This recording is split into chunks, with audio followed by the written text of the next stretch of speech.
दोस्तों, आज हम जो विषय पे बात करना जा रहे हैं कि देसी गाय हम क्यों पालें और इससे हमको क्या फ़ायदा होने वाले हैं। आज के युग में हम देखते हैं भाग दौड़ की ज़िंदगी है, सभी लोग व्यस्त है पैसे कमाने चक्कर में। आजकल हम लोग अपने स्वास्थ्य के साथ खिलवाड़ कर रहे हैं और जो हमारी गौ माता है आज वो रोडों पे भटक रही है, दर दर को दर की ज़िंदगी जी रही है। तो हम देखते हैं कि हमारे आज से 50-60 साल पुराने ज़माने में जाते हैं, हमारे माता पिता के ज़माने में जाते हैं, तो हम देखते हैं कि वो लोग बहुत स्वस्थ और हट्टे कट्टे रहते थे, इतने बीमार नहीं रहते थे, उनके पास धन दौलत की कमी नहीं थी। उसके पीछे क्या कारण था कि वो लोग इतने स्वस्थ थे, 100 150 साल तक जीते थे। मगर जो आज की ज़िंदगी है वो पैसे के पीछे हम दौड़ रहे हैं और हमारे जो आज की ज़िंदगी 55-60 साल तक रह गई है और बच्चा पैदा होने से लेके आखिर तक वो दवाई पे निर्भर रहता है। ऐसा क्यों हुआ, किसके कारण हुआ? हम कहाँ पे हम पढ़ लिखे जरूर रहे हैं, हमारा साइंस तरक्की कर रहा है, मगर हमारे स्वास्थ्य के साथ में हमारे ऐसे खिलवाड़ हम क्यों कर रहे हैं? तो हम हमारे जो गांव में है, इतिहास में जाते हैं, हम देखते हैं कि हमारे जो पूर्वज थे वो हर एक घर में एक ही गाय रखते थे। उसको हम आज भी बोलते हैं कि देसी गाय रखते हैं तो रोटी देने के रखते हैं। तो उसके पीछे साइंस ही होता था कि जिस घर में गाय होती है वो घर कभी बीमार नहीं होता, उस घर में हमेशा स्वास्थ्य रहता है, क्योंकि वो गौर पूरे पंचगव्य का यूज करता है। गाय के गोबर, गोमूत्र, दूध, दही से बने हुए सभी पदार्थ यूज करते थे और उसको खा पी के खेतों में काम करते थे, मेहनत करते थे, पसीना बहाते थे, तो इसलिए वो लोग स्वस्थ रहते थे। तो हम देसी गाय, आज के युवा जो पढ़े लिखे युवा हैं, जो सभी केवल नौकरी करना चाहते हैं, नौकर बनना चाहते हैं, कोई मालिक नहीं बनना चाहता, तो नौकरी के साथ साथ में हम लोग क्या कर सकते हैं? तो आज मैं कुछ सुझाव देना चाहता हूँ कि देसी गाय को बचाने के लिए हम किस तरह बचा सकते हैं। हमारे आजकल बहुत से संगठन है जो काम करें सक्रिय रूप से गौ माता के बचाने के लिए, हम उनके हार्दिक आभारी हैं। मगर हम ये एक तरीका और अपना सकते हैं कि जो आज हमारी गौशाला चल रही है, या जो भी भाई नौकरी कर रहा है या जिसको नौकरी नहीं मिल रही है, जो कह रहा है कि मैं अपना खुद का स्वावलंबी बनना चाहता हूँ, बिजनेस खड़ा करना चाहता हूँ गौ माता की कृपा से, तो ये आप खड़ा कर सकते हैं। आज हम देख सकते हैं मेरे पास भी कितनी गौ माता हैं, ये सब इन्हीं की दया से, इन्हीं की सेवा का फल हमको मिला हुआ है। तो आज हम बात करें कि हम गौ माता का संवर्धन कैसे करें, इनका रखरखाव कैसे करें, इनका बचाव कैसे करें।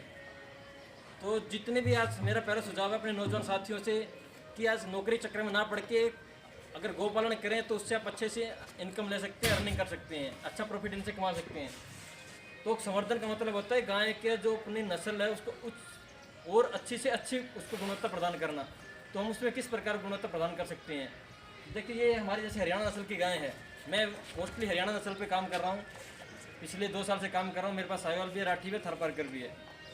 तो देसी गाय के संवर्धन के लिए सबसे पहले हमको आवश्यकता होती है एक अच्छी नंदी की।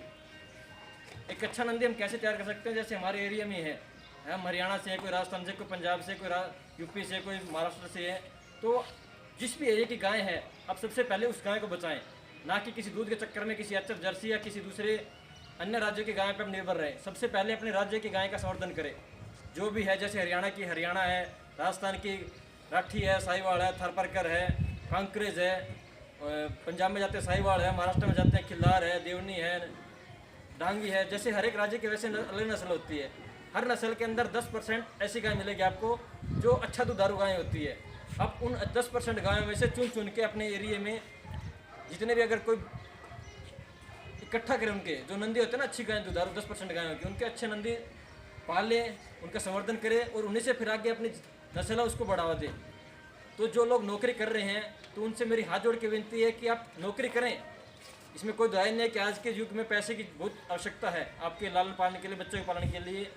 एक मेरा छोटा सुझाव है कि गौ माता को भी अगर आप एक अपने परिवार का हिस्सा बनाएंगे तो आपसे कभी भी आपके हक्का नहीं खाएगी, ये आपको रिटर्न वापस करेगी किसी न किसी रूप में। जैसे एक छोटा बच्चा होता है, माँ के स्तन में दूध नहीं आता, तो देसी गाय का दूध हम बच्चे के लिए सर्वश्रेष्ठ मानते हैं। तो बच्चे का जीवन उसी गौ माता के दूध पर निर्भर है।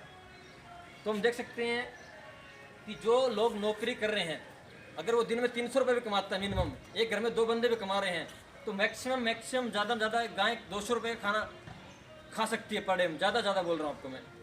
अगर आप 50-50 रुपये 2 बंदे भी काम कर रहे हैं तो 100 रुपये में आप आराम से इसका पेट पालन पोषण कर सकते हैं। ऐसा नहीं कर रहा हूँ कि इसको आप हाइजीनिक फूड दो, उसको भरण पोषण के लिए, इसका पेट भरने के लिए आप 200 रुपये तो एटलीस्ट खर्च कर सकते हैं 2 घर के बंदे। आपके घर में अगर 4 जन जीव हैं तो 500 अपने गौ माता तक रख सकते हैं। अब प्रश्न ये उठेगा कि हम तो शहर में रहते हैं, हम लोग कैसे पालन पोषण करें? तो आपकी जो सोसाइटी है, शहर के बाहर खेत खलिहान मिल जाएगा आपको, तो 5-7 मित्र मिलके अपने जो एक एरिया में अपनी 5-7 गाय रख सकती हैं। आप उनसे उनका गौमूत्र भी यूज कर सकते हैं, उनके गोबर से आप औषधियाँ बना सकती हैं और अन्य प्रोडक्ट बना सकती हैं। और जो दुधारू गाय हैं आज दूध कम दे रही है, मगर आने वाले 5 साल में आपके पास सबसे टॉप नस्ल की गाय पैदा होगी, ये आपको मैं गारंटी देता हूँ।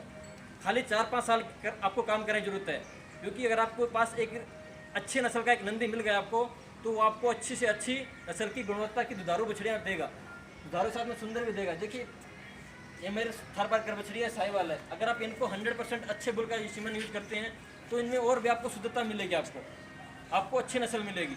और जो मेरे युवा साथी है, गांव के नौजवान साथी हैं, उनसे रिक्वेस्ट है कि अपने जितने भी गौशालाएँ हैं, हर एक गौशाले से अगर आप एक गाय में निकालेंगे, क्योंकि जो आज की गौशाला है वो एक मजबूरी के कारण उनको अंदर जेल की तरह है।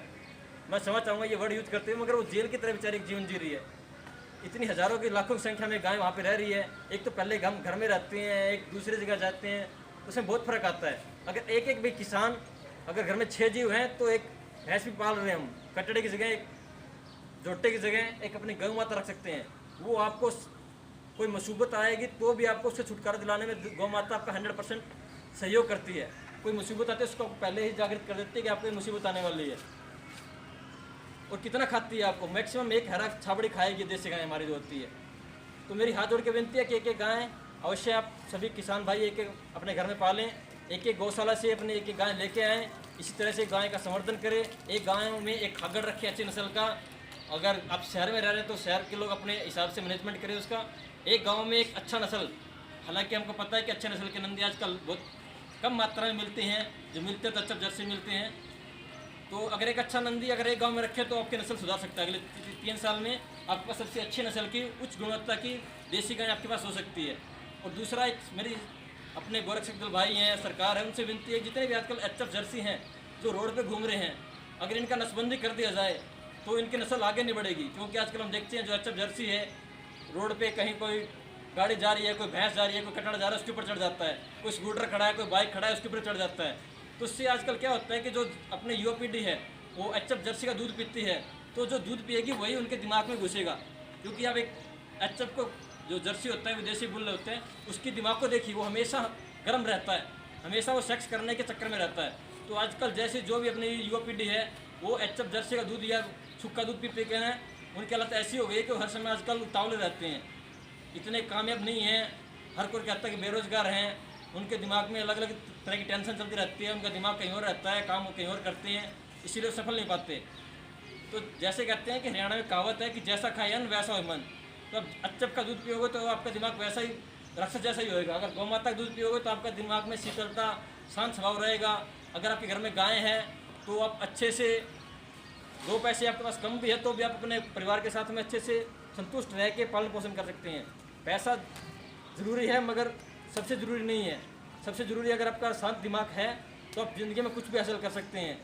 अगर मेरे एक युवा साथी ने अगर ये निर्णय कर लिया कि हमारे घर में एक देसी गाय रखनी है तो किसी की औकात नहीं कि हमारी गाय को कत्ल खाने में ले जाके वो काट सके। क्योंकि गाय अपने जब किसान से घर से निकलते तभी वो कत्ल खाने पहुँचती है। और उसका कारण हम आज हम लोग हैं। ठीक है, आज ट्रैक्टर ट्राली आ गए हैं, बहुत से औजार आ गए हैं कि साइंस है, विज्ञान का युग है, अच्छी बात है। मगर जो हमारा संस्कृति है, हमारा जो मूलभूत तत्व है हम उनको ख़त्म ना करें। अगर उनको ख़त्म करेंगे तो हमारा भी एक दिन विनाश आवश्यक है।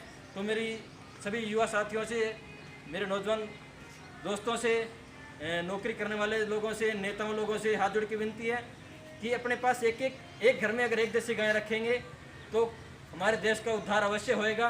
और सबसे बड़ी बात, हमारा स्वस्थ शरीर रहेगा, हमारे बच्चे तंदुरुस्त रहेंगे, पढ़े लिखेंगे, अच्छे नौजवान साथी बनेंगे, उनका दिमाग अच्छे से चलेगा। तो मेरी यही विनती है कि अगर देसी गाय सृष्टि को बचाना है तो देसी गाय को पालना बहुत ही आवश्यक है। यही मेरी आपसे विनती है। अगर कोई भूल चूक हो, त्रुटि हो तो आप मुझे मार्गदर्शन दे सकते हैं। मेरा नाम दर्शन है, मंडी डबाले में रहता हूँ, सिरसा हरियाणा में।